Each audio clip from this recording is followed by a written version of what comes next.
Assalamu alaikum student, how are you all? I hope you all are fine. I am from Central School and today we are going to deliver online lecture level 5. This is our science subject and this is our subject science and we are going to start our new chapter unit 5. Student, इससे पहले हमने unit number 3 को discuss किया था. अब हम discuss करेंगे unit number 5 को. Our unit is environmental pollution. Yes student, this is our book page number 41 and we are going to study environmental pollution. Environmental means the words environmental comes from our environment, our surrounding, the area where we exist, where we survive our life is called the environment. Students, हम जहाँ रहते हैं हमारे इर्द गिर्द animals हैं, birds हैं, plants हैं, डिफरेंट कम्युनिटीज हैं, एयर है, प्रेशर है, टेम्परेचर है, सन है, तो ये basically these all are the components of the environment. But इस इन्वायरमेंट के अंदर जो हार्मफुल सब्सटेंसेस ऐड होकर हमारे इन्वायरमेंट को ख़राब कर रही हैं, स्पॉइल कर रही हैं, या ये कह सकते हैं कि डिफरेंट हार्मफुल गैसेस जो ऐड हो रही हैं इस इन्वायरमेंट के अंदर, तो वो एक न्यू टर्म्स जो है वो फॉर्म करते हैं जिसको हम किसका नाम देते हैं, this is called environmental pollution. Pollution कहते हैं आलूदगी.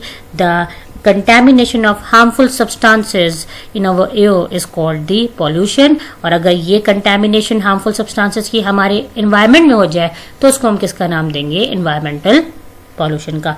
Harmful gases from the chimneys pollute the air. जो हार्मफुल गैसेस हैं जो चिमनीज से निकलती हैं, चिमनीज क्या होती है, आपने देखा होगा कि जहाँ ईंटें बनती हैं वहाँ से धुआं निकलता है, या फैक्ट्रीज के अंदर भी चिमनीज लगी होती हैं जहाँ से वो केमिकल गैसेस को क्या करती हैं, रिमूव करती हैं. तो जब ये गैसेस आप देख सकते हैं इस पिक्चर में, जब ये गैसेस हमारी एयर में जाएंगी, एयर में ऐड होंगी और वही एयर हम क्या करेंगे, इनहेल करेंगे, तो उसका क्या रिजल्ट होगा, उसका रिजल्ट ये होगा कि वो एयर जो है वो फ्रेश एयर नहीं होगी, उसका लाइफ के ऊपर बहुत बड़ा इफेक्ट होगा, जिसकी वजह से वो सबसे बड़ा जो फैक्टर है वो इन्वायरमेंटल पॉल्यूशन का फैक्टर बनता है और इससे जो हेल्थ है, इंसान की जो जिंदगी है, उस पर भी बुरे असरात पैदा होते हैं. So let's start our next page number 42.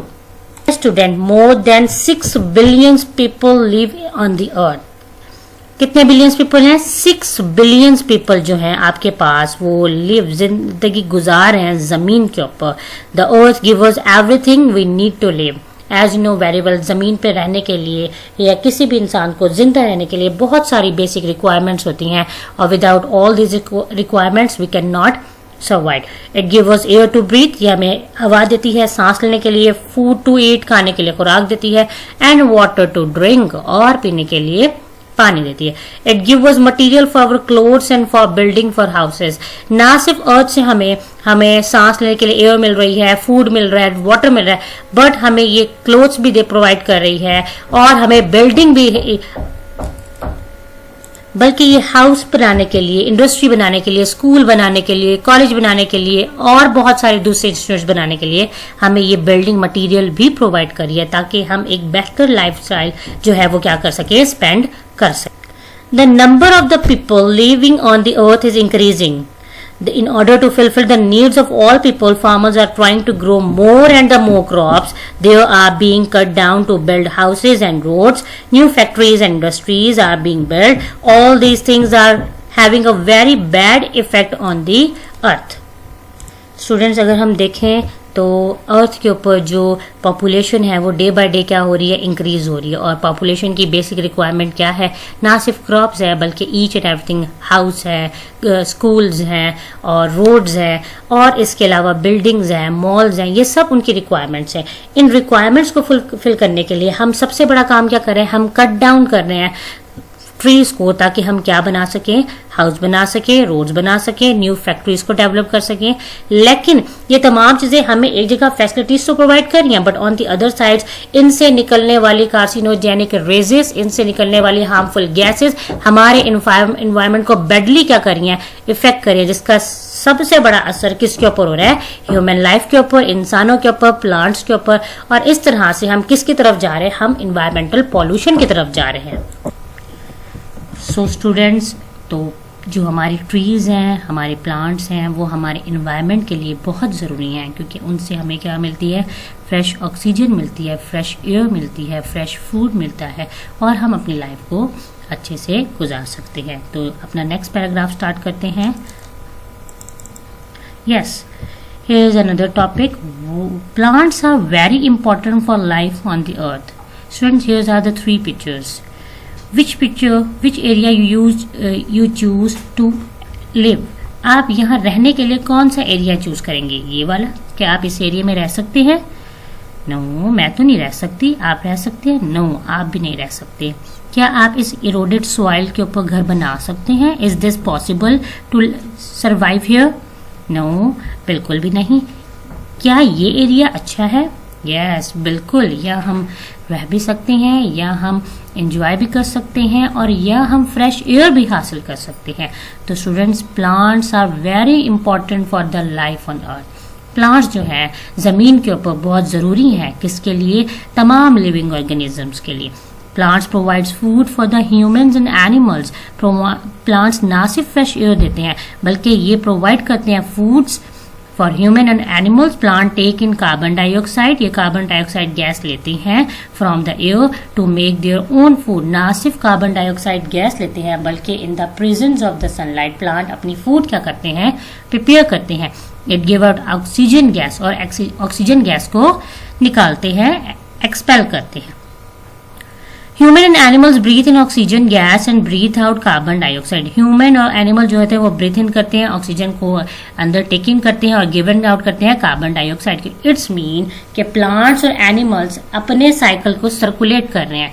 एक जो टाइप है लिविंग थिंग की, वो क्या कर रही है? वो ऑक्सीजन को गिवन आउट कर रही है, तो दूसरी टाइप जो है उसी को इनहेल कर रही है। अगर हम इसके कंट्रास्ट में ऑक्सीजन को देखें तो प्लांट ऑक्सीजन को गिवन आउट करते हैं, और लिविंग थिंग और एनिमल्स उसी चीज को, या ह्यूमन और एनिमल्स उसी चीज को क्या करते हैं? ब्रीथ इन करते हैं। इट्स मीन जिस तरह एनिमल्स अर्थ के लिए, एनिमल्स और ह्यूमन को होना जरूरी है, सेम लाइक अर्थ के ऊपर प्लांट्स भी हमारे लिए क्या है? बहुत ही इंपॉर्टेंट है। Trees provide us food as well as shelter for the many animals. Trees provide करते हैं फूड, ना सिर्फ फूड बल्कि शेल्टर, हमें साया देते हैं। ना हमें नहीं, एनिमल्स को भी साया देते हैं, ताकि एनिमल जो है ठंडी जगह पर क्या कर सके? रह सके। When trees are cut down for farming, for making roads and for building houses, these animals lost their shelter and source of the food. जब हम इन ट्रीज को काट देंगे तो क्या होगा? क्या एनिमल्स वहां पे शेल्टर हासिल कर सकते हैं? सो स्टूडेंट्स, इसलिए हमें चाहिए कि हम ना तो ट्रीज को कट करें, ना ही उन एरियाज को जहाँ पे प्लांट्स ग्रो करते हैं, जहाँ पे बिग ट्रीज हैं, उनको उस एरिया को ख़त्म करें। क्योंकि इसको ख़त्म करने से क्या होगा? ना सिर्फ सोर्स ऑफ फूड्स ख़त्म हो जाएगा, बल्कि एनिमल्स का जो शेल्टर है वो भी क्या हो जाएगा? खत्म हो जाएगा। Without trees the soil ड्राइज up and cracks. आप देख सकते हैं कि यहाँ पे ट्रीज मौजूद नहीं है, यहाँ से ट्रीज कट कर दिए हैं, तो सॉइल क्या हो गई है? एरोडेड हो गई है, ड्राई हो गया, खुश्क हो गया। खुश्क होने के बाद वहां पे क्या हो गए हैं? क्रैक्स पड़ गए। It is as easily carried away by wind और वाटर। और ये वाली सॉइल जो है विंड की मदद से और वाटर की मदद से इजिली क्या हो सकती है? इसमें गढ़े हो सकते हैं, या ये कह सकते हैं ये इजीली आपके पास विंड जो है इसको उड़ाकर ले जा सकती है। अगर सॉइल के अंदर इस तरह के क्रैक्स पड़ जाएंगे तो ये बहुत जल्द सॉफ्ट हो जाएगी पानी से, और पानी के साथ ये बहकर रिवर्स में, पॉन्ड्स में जा सकती है, जहां से जो फ्रेश वाटर कैनाल सिस्टम है, चैनल्स हैं फ्रेश वाटर की किसके जाने के, वो चैनल्स भी क्या हो जाएंगे? आपके पास बंद हो जाएंगे। Trees absorb water from the soil. Trees क्या करते हैं? वाटर को एब्जॉर्ब करते हैं सॉइल से। Extra water evaporates from the surface of the leaves.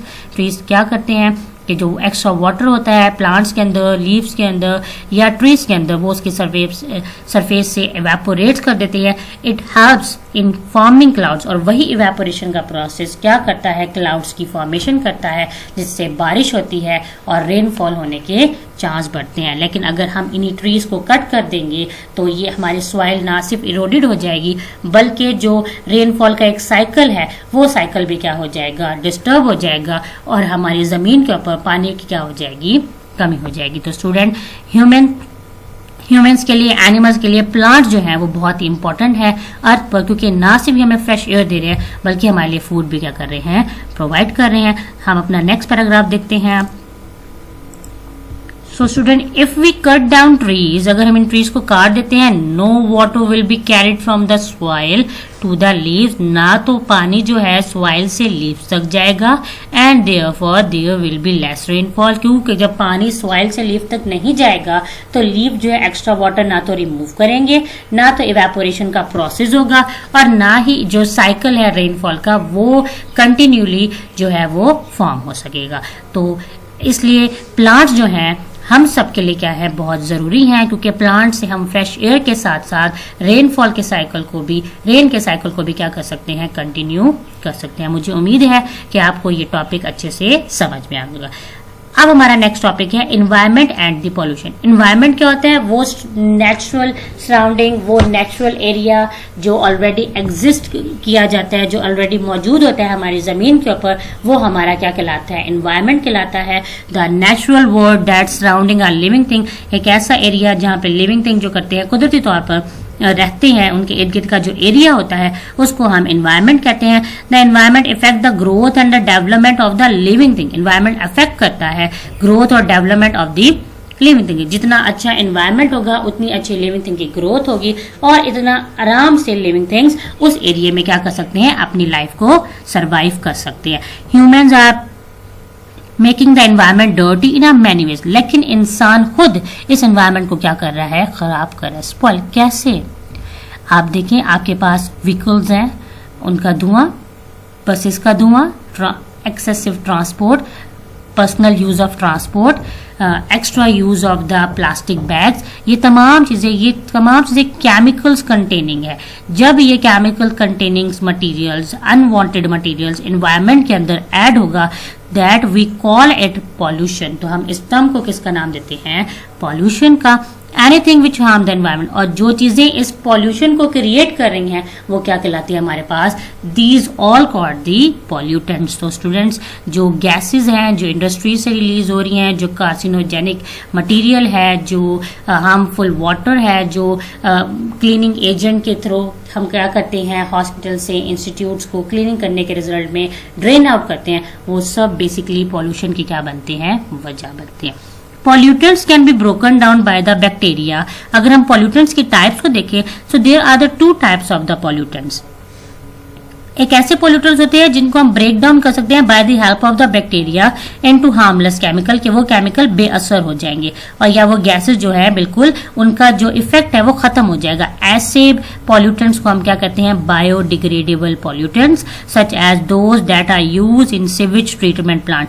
ये वो पोल्यूटेंट्स होते हैं जो कहाँ इस्तेमाल किए जाते हैं, ये सीवेज ट्रीटमेंट प्लांट में क्या किए जाते हैं, इस्तेमाल किए जाते हैं। Some pollutant that can not be broken down by the bacteria, कुछ ऐसे पॉल्यूटेंट्स भी होते हैं, कुछ ऐसे हार्मफुल मटेरियल भी होता है जिसको हम ब्रोकन डाउन नहीं कर सकते, जो ऐसे ही रहते हैं, उनके ऊपर कोई बैक्टीरियल एक्शन जो है वो नहीं हो सकता। तो ऐसे पॉल्यूटेंट्स को हम कहते हैं non biodegradable pollutants. Yes, what is this called? This is called non-biodegradable pollutants. Plastics are an example.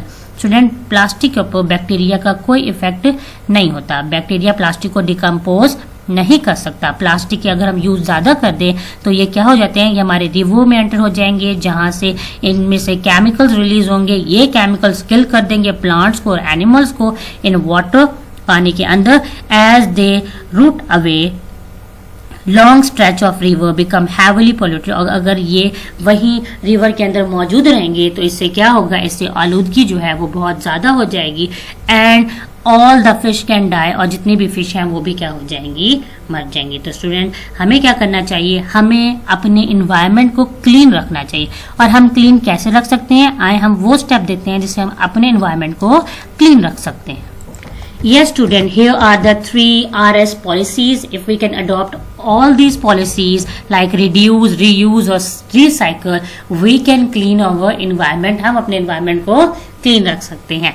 So first is say no to plastic grocery bag. हमें plastic grocery bags use नहीं करने। क्यों? क्योंकि अगर हम ये use करते हैं, ये कहाँ फिक्स हो जाते हैं, ये रिवर्स में चले जाते हैं। रिवर्स जो वाटर चैनल हैं उनको ब्लॉक कर देते हैं। उनको ब्लॉक करने से इनमें जो पानी है उसमें केमिकल्स की एडिशन हो जाती है, और वो ना केमिकल सिर्फ क्या करते हैं हमारे पास उस पानी को खराब करते हैं, बल्कि फिश को भी क्या कर देते हैं, फिश की जो लाइफ है उनको भी किल कर देते हैं। तो हमें प्लास्टिक ग्रोसरी बैग्स को यूज नहीं करना। Do not waste paper, paper को भी वेस्ट नहीं करना। Write on the both side of a piece of paper, अगर हम पेपर यूज कर रहे हैं तो उस पेपर की दोनों साइड को हमने क्या करना है, उस पर राइट करना है। Reuse paper bags and envelopes, हमने पेपर से बने हुए बैग्स एंड एनवेलप्स को इस्तेमाल करना है। Buy items made of the recycle material, हमने वो आइटम्स जो है वो बाय करने हैं जिससे हम क्या कर सकें, रिसाइकलिंग कर सकें, मतलब दोबारा से उनको हम यूटिलाइज कर सकें। Recycle containers you can not use, जो कंटेनर्स होते हैं, जो प्लास्टिक कंटेनर्स होते हैं या टीन्स होते हैं, उनको हम दोबारा से रिसाइकल नहीं कर सकते। Make composite with kitchen waste, recycle vegetables and the fruit peels, tea bags and use them in your gardens as the fertiliser. जो हमारे पास फूड वगैरह खराब हो जाते हैं, हमने उनको जो है ऐसे बाहर नहीं थ्रो कर देना, फेंक देना, बल्कि हमने उसको गार्डन के अंदर जो है वो जमीन के अंदर डाल देना है या उनसे फर्टिलाइजेशन कर लेना है, ताकि उससे कोई और जो है प्लांट वगैरह वो क्या कर सके, ग्रो कर सके। तो स्टूडेंट ये वो स्ट्रेटजीज थी जिनकी मदद से हम क्या कर सकते हैं, एनवायरमेंटल पॉल्यूशन को स्टॉप कर सकते हैं। और एनवायरमेंटल पॉल्यूशन को स्टॉप करने सबसे ज्यादा हम अपनी लाइफ साइकिल को है क्या कर रहे हैं, इंक्रीज कर रहे हैं। हम अपनी लाइफ एज को क्या कर रहे हैं, इंक्रीज कर रहे हैं। तो मुझे उम्मीद है कि आपको ये टॉपिक अच्छे समझने में आ गया होगा। आपने पेज नंबर 41, 42 और 43 को अच्छे से रीड करना है और रीड करके समझने की कोशिश करनी है कि how we can save our environment from different materials. Now next student, हम अपनी आज की डायरी डिस्कस कर लेते हैं कि हमने आज काम क्या करना है। Student, here is our today diary. Understand the concept of the environmental pollution of Unit 5. जो कुछ आपको पढ़ाया है आपने इस वीडियो की मदद से उसको समझना है। Read the chapter thoroughly from book page 41 to 43. 41 to 43 page जितना भी आपको पढ़ाया आपने उसकी thoroughly रीडिंग करनी है, उसको एज ए शॉर्ट क्वेश्चन की फॉर्म में, शॉर्ट क्वेश्चन आंसर की फॉर्म में लर्न करना है, और आपने खुद को MCQs के लिए भी प्रिपेयर करना है। मुझे उम्मीद है कि आपको ये लेक्चर अच्छे समझ में आ गया होगा। Have a good day, take care, अल्लाह हाफिज।